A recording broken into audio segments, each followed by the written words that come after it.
Greetings to all. इस video में मैं आपके साथ डिस्कस करूंगा रिक्रूटमेंट के मीनिंग, डेफिनेशन और इसके टाइप्स। तो जो रिक्रूटमेंट होती है, ऐसा माना जाता है कि किसी भी ऑर्गेनाइजेशन में ये first stage, most important stage होती है पर्सोनल एडमिनिस्ट्रेशन के लिए। और स्टाले इसके बारे में बोलते हैं कि जो रिक्रूटमेंट होती है, ये कॉर्नर स्टोन होता है of the whole personnel structure के लिए। तो जो यूजफुलनेस होती है, इसकी जो रेलिवेंस होती है for government and administration to the society depends upon sound system of recruitment. यहाँ पे बात की गई है साउंड सिस्टम, यानी कि जो रिक्रूटमेंट है वो साउंड सिस्टम के जरिए ही होनी चाहिए। तो जो टेक्निकलिटी जो है आज के समय में जॉब में इंक्रीज हो रही है, और साथ ही साथ जो जो उसमें डेमोक्रेटिक आइडियाज हो गया, प्रिंसिपल डेमोक्रेटिक जो फॉलो किए जाते हैं, उसके लिए जो रिक्रूटमेंट होती है आज के समय में compare to earlier time period बहुत ही ज़्यादा इम्पोर्टेंट हो चुकी है। तो जो बेसिक प्रॉब्लम आज के समय में जो आती है रिक्रूटमेंट में, वो ये आती है कि बेस्ट सुटेबल कैंडिडेट जो है वो कैसे फाइंड आउट किया जाए।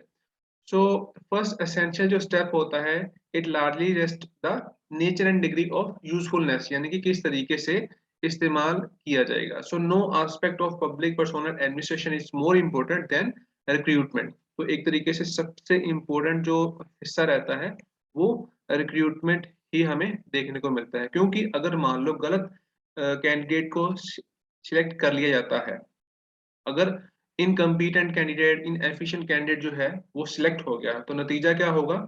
जो एडमिनिस्ट्रेशन होता है वो परमानेंटली वीक, इनएफिशिएंट, इनकम्पिटेंट होते हुए हमें देखने को मिलेगा। और उसका नतीजा ये भी निकलता है कि जो बेस्ट पॉलिसी भी चाहे हो, मगर क्योंकि वो एक सक्षम कैंडिडेट नहीं होगा, एक जॉब करने वाला व्यक्ति नहीं होगा, इसीलिए जो अच्छी से अच्छी पॉलिसी भी होगी वो भी हमें काफी बुरे तरीके से काम करते हुए देखने को मिलेगी। इसीलिए जो बेस्ट एंड टैलेंटेड कैंडिडेट होते हैं, एफिशिएंट कैंडिडेट होते हैं, वही कॉम्प्लेक्स नेचर जो जॉब की होती है उसको अच्छे से समझ सकते हैं। और इसीलिए जो रिक्रूटमेंट होती है, जो जेन्युइन डिमांडिंग जो पर्सन होता है उसी की होनी चाहिए। So administration after all is a human effort put in by a team of human beings. तो आफ्टर ऑल मतलब हमारे एक जो टीम होती है उन्हीं के द्वारा होती है, तो उनके द्वारा एक तरीके से ऐसा सिस्टम बनाया जाता है जिसके जरिए जो बेस्ट कैंडिडेट होता है वही एंटर होना चाहिए। अदरवाइज जो सिस्टम होता है उसको बहुत बड़ा लॉस हो सकता है। So need for a sound recruitment policy was first recognized by China। सबसे पहले चाइना, मॉडर्न टाइम में रशिया, और उसके बाद हम कंटिन्यूसली देखते हैं कि बहुत सारे देशों ने जो रिक्रूटमेंट सिस्टम है उसको अडॉप्ट कर लिया। जो रिक्रूटमेंट सिस्टम है इसकी अगर मीनिंग की बात करें, तो जनरली अगर बोले तो कोई इसका मतलब प्रिसाइज मीनिंग नहीं होता। लेमैन लैंग्वेज, नॉर्मल लैंग्वेज में अगर बोले तो यहाँ पे बोला जा सकता है कि picking up a person for filling up jobs lying vacant in some offices. Simple ये इसका मीनिंग। और अगर हम थोड़ा सा टेक्निकल फ्रेसियोलॉजी में बोले तो हम बोल सकते हैं कि recruitment means to attract the proper and suitable type of candidate for the post to be filled, and it is the pre stages of appointment. तो जो यानी कि जो अपॉइंटमेंट होती है उसकी जो शुरुआती दौर होता है उसको रिक्रूटमेंट बोल जाता है। यानी कि हम ये भी बोल सकते हैं कि अलग अलग स्कॉलर जो हैं इसके बारे में अपने विचार रखते हैं। एल डी वाइट है, वो बोलते हैं कि जो रिक्रूटमेंट होती है वो बोलते हैं कि ये एक स्पेसिफिक स्टेप होता है taken to attract suitable candidate. जो सूटेबल कैंडिडेट होता है उसको अट्रैक्ट करने के लिए ये स्टेप जो है वो हमें देखने को मिलता है to apply for examination. J D Kingsley बोलते हैं कि ये वो प्रोसेस होता है जिसके जरिए जो सूटेबल कैंडिडेट होते हैं उनकी नियुक्ति होती है to compete for appointment to the public servant. So हम बोल सकते हैं कि जो रिक्रूटमेंट होती है ये एक इंटीग्रल पार्ट होता है of the board process of selection, जिसके जरिए हम देखते हैं कि इसमें इंक्लूड किया जाता है एग्जामिनेशन, इंटरव्यू और सर्टिफिकेशन, यानी कि जो वेरिफिकेशन होती है सर्टिफिकेट। तो इसके जरिए जो बेस्ट कैंडिडेट होते हैं उनकी सिलेक्शन की जाती है। जो रिक्रूटमेंट होती है इसके हम तीन अलग अलग टाइप्स देखते हैं। तो जो फर्स्ट टाइप है उसमें हम डायरेक्ट रिक्रूटमेंट और इनडायरेक्ट रिक्रूटमेंट देखते हैं। सेकंड टाइप में हम पॉजिटिव रिक्रूटमेंट और नेगेटिव रिक्रूटमेंट देखते हैं। थर्ड में हम मास रिक्रूटमेंट और इंडिविजुअल रिक्रूटमेंट देखते हैं। क्योंकि ये जो फर्स्ट है हमारा डायरेक्ट रिक्रूटमेंट, इसके ऊपर क्वेश्चन बना है, डायरेक्ट और इनडायरेक्ट। तो हमारा जो फोकस होगा वो इसी के ऊपर ही होगा। तो शुरू करते हैं हम डायरेक्ट रिक्रूटमेंट से। जब हम बात करते हैं डायरेक्ट रिक्रूटमेंट की, तो हम बोल सकते हैं कि ओपन कंपटीशन की यहाँ पे बात की जा रही है। जैसे कि यूपीएससी ने सिविल सर्विस का जो है एग्जाम करवाया, तो उसके लिए क्या होता है कि जैसे नोटिफिकेशन आती है, तो उसको हम बोल सकते हैं कि वो डायरेक्ट रिक्रूटमेंट जो है उसको फॉलो किया जा रहा है। तो यहाँ पे मतलब एक प्रेस्क्राइब मेथड होता है, यानी कि वो सभी के लिए अवेलेबल होगा, एक तरीके से कॉमन होती है वो चीज सभी के लिए।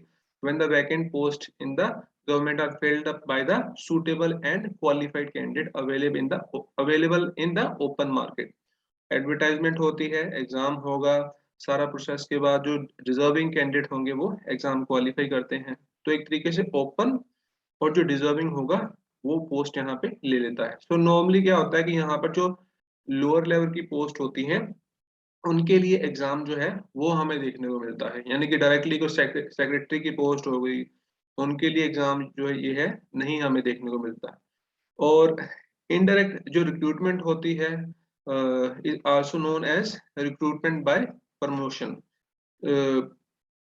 इनडायरेक्ट ये हमारा हो गया डायरेक्ट, और उसके बाद है इनडायरेक्ट रिक्रूटमेंट। तो इनडायरेक्ट जो रिक्रूटमेंट होती है उसमें हम देखते हैं कि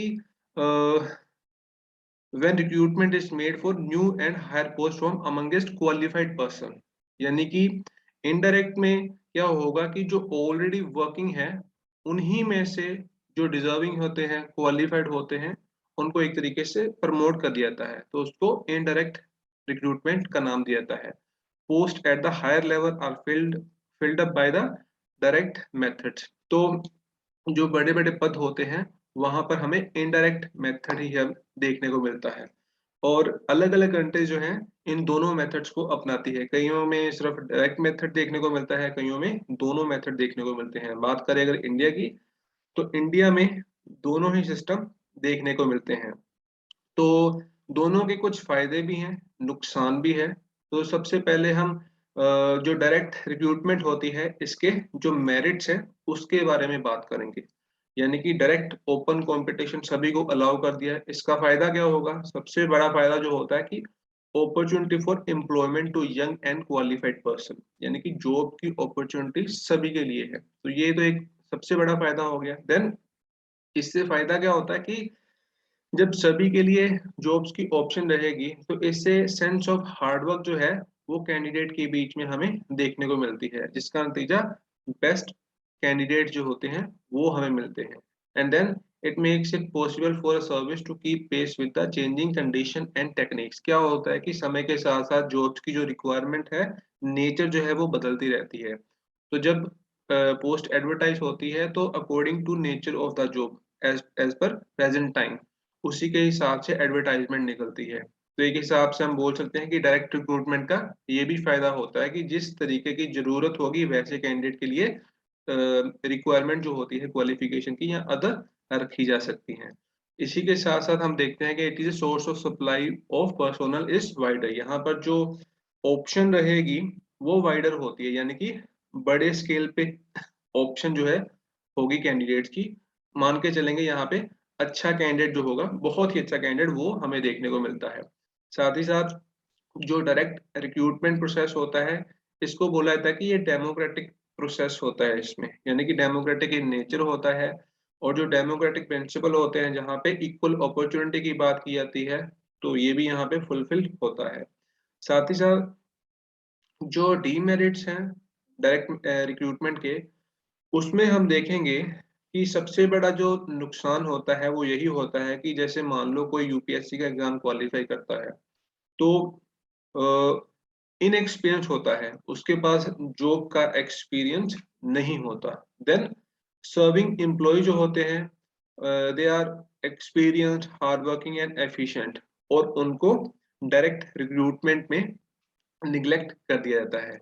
और कई बार ये भी देखने को मिलता है कि जब डायरेक्ट रिक्रूटमेंट फॉलो की जा रही है, तो कुछ कैंडिडेट ऐसे भी आते हैं कि वो अपनी जॉब को छोड़ देते हैं, यानी कि उन्होंने ट्रेनिंग लगाई, मीनवाइल अगर उनको कोई अच्छी ऑप्शन दिखती है तो वहां पे वो स्विच कर जाते हैं।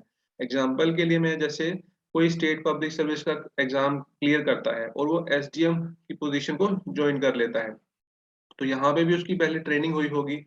हो सकता है कुछ टाइम पीरियड बाद उसका आईएएस का एग्जाम क्लियर हो जाता है, तो क्या करेगा वो आईएएस को ज्वाइन करेगा।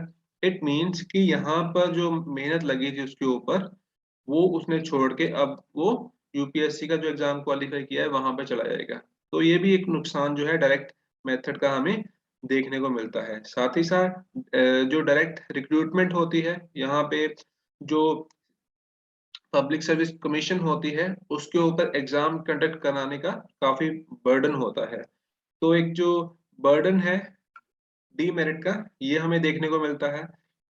डायरेक्ट रिक्रूटमेंट में हमें देखने को मिलता है कि जब किसी की अपॉइंटमेंट होती है तो काफी लंबे टाइम के लिए, 6 महीने के लिए, 1 साल के लिए, 1.5 साल, 2 साल, 2.5 महीने, 2.5 साल तक भी ट्रेनिंग जो है वो दी जाती है।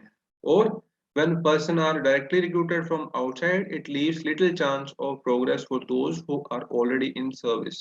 तो जो ऑलरेडी सर्विस में है, तो उनको अगर मान लो आगे बढ़ने का मौका नहीं मिलेगा, तो एक तरीके से डिपार्टमेंट जो है वो मतलब प्रोग्रेस ना करते हुए हमें देखने को मिलता है, और वो भी बहुत ही ज्यादा इंटरेस्ट ना दिखाते हुए हमें देखने को मिलते हैं।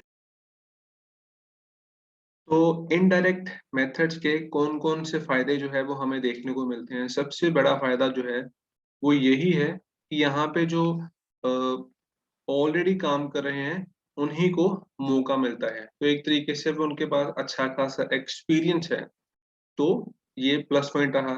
दूसरा, अगर इन्हीं को प्रमोट किया जाता है, इन्हीं को रिक्रूट किया जाता है, तो जो लॉन्ग टर्म जो ट्रेनिंग होती है नए कैंडिडेट को, वो इन्हें देने की जरूरत नहीं होती।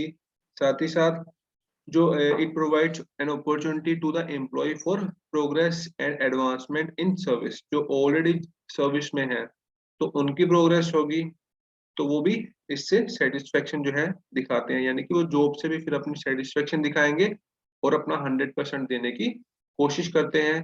जो अपने कैंडिडेट जो ऑलरेडी वर्किंग में है, अगर उन्हीं को रिक्रूट किया जाता है, तो उससे क्या होता है कि उनको भी ना एनकरेज होते हैं, उनको मतलब हौसला मिलता है, और वो हार्ड वर्क करने की मतलब पूरी कोशिश करते हैं, अपना 100% देने की कोशिश करते हैं।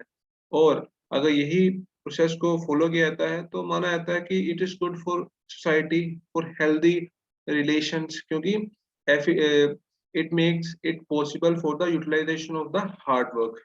जो ऑलरेडी डिपार्टमेंट में काम कर रहे हैं उनकी पोटेंशियल का भी सही से इस्तेमाल होता है, अगर उनको आगे बढ़ने का मौका दिया जाए। साथ ही साथ जो ऑलरेडी पब्लिक सर्विस कमीशन के ऊपर इतना बर्डन होता है, तो रिक्रूटमेंट के कारण और उनका बर्डन जो है वो इंक्रीज होता है। अगर मान लो ऑलरेडी जो सर्विस में है उनको मौका दे दिया जाएगा, तो इससे क्या होगा कि जो पब्लिक सर्विस कमीशन जो है उनका जो बर्डन होता है वो हमें कम होते हुए देखने को मिलता है। एंड देन सर्विस रिकॉर्ड जो है, जो एग्जिस्टिंग एम्प्लॉय होते हैं उनका ऑलरेडी डिपार्टमेंट के पास होता है, तो उनको प्रमोट करते हुए फिर अच्छे से पता होता है कि ये कौन सी पोजीशन के लिए ठीक फिट बैठेगा।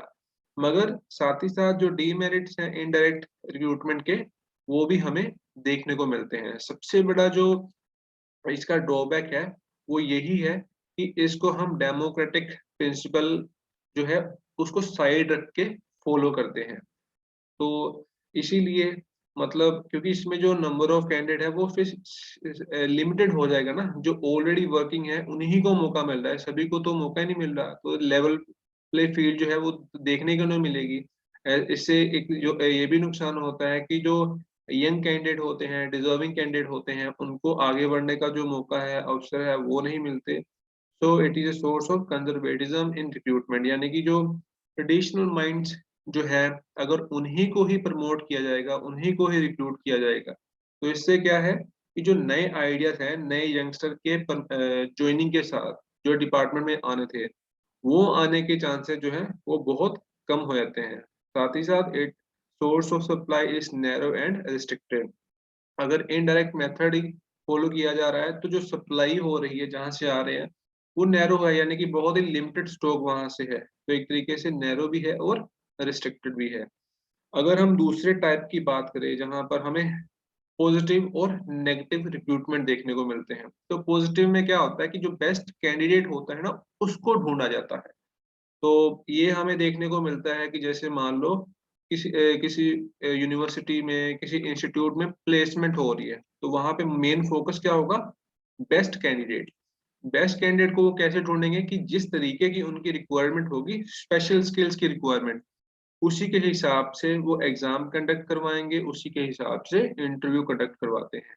और नेगेटिव रिक्रूटमेंट में क्या होता है कि जो इसमें इनका मेन फोकस ये रहता है कि जो इनको कैंडिडेट नहीं चाहिए, उनको पूरी तरह से इग्नोर करने की कोशिश जो है इनकी तरफ से की जाती है। मतलब जो डिजर्विंग है, उनके ऊपर बजाय ज्यादा फोकस करने के, इनका फोकस इस चीज के ऊपर ये ज्यादा रहेगा कि जो अनफिट कैंडिडेट हैं, उनको मतलब किस तरीके से जो रिक्रूटमेंट प्रोसेस है उससे दूर किया जाए। आगे अगर हम बात करें मास रिक्रूटमेंट की, तो मास रिक्रूटमेंट और इंडिविजुअल रिक्रूटमेंट। तो मास रिक्रूटमेंट तो सिंपली है कि लार्ज नंबर जो है नॉन टेक्निकल पोस्ट के ऊपर जो एग्जाम है वो करवाया जाता है। तो बड़े पद हैं, जैसे मान लो क्लर्क के बड़े स्तर पे पद जो है, उसके लिए अगर एग्जाम हो रहा है किसी स्टेट में, मान लो 2000 क्लर्कों की पोस्ट जो है वो निकलती है, तो वो नॉन टेक्निकल पोस्ट काउंट होगी। और उसके लिए सिंपल क्वालिफिकेशन होगी ग्रेजुएशन इन एनी स्ट्रीम। तो इसको हम बोल देंगे मास रिक्रूटमेंट। और दूसरी होती है इंडिविजुअल रिक्रूटमेंट। इंडिविजुअल रिक्रूटमेंट में क्या होगा कि जैसा भी कैंडिडेट चाहिए, डिजायरेबल जो क्वालिफिकेशन होती है उसको ध्यान में रखा जाता है। इसमें नंबर ऑफ पोस्ट जो होती है लिमिटेड होती है, तो इसके लिए सिंपल सा प्रोसेस रखा जाता है। इसमें इंटरव्यू को ही मतलब प्रायोरिटी दी जाती है। So this is all about this lecture. Thank you very much.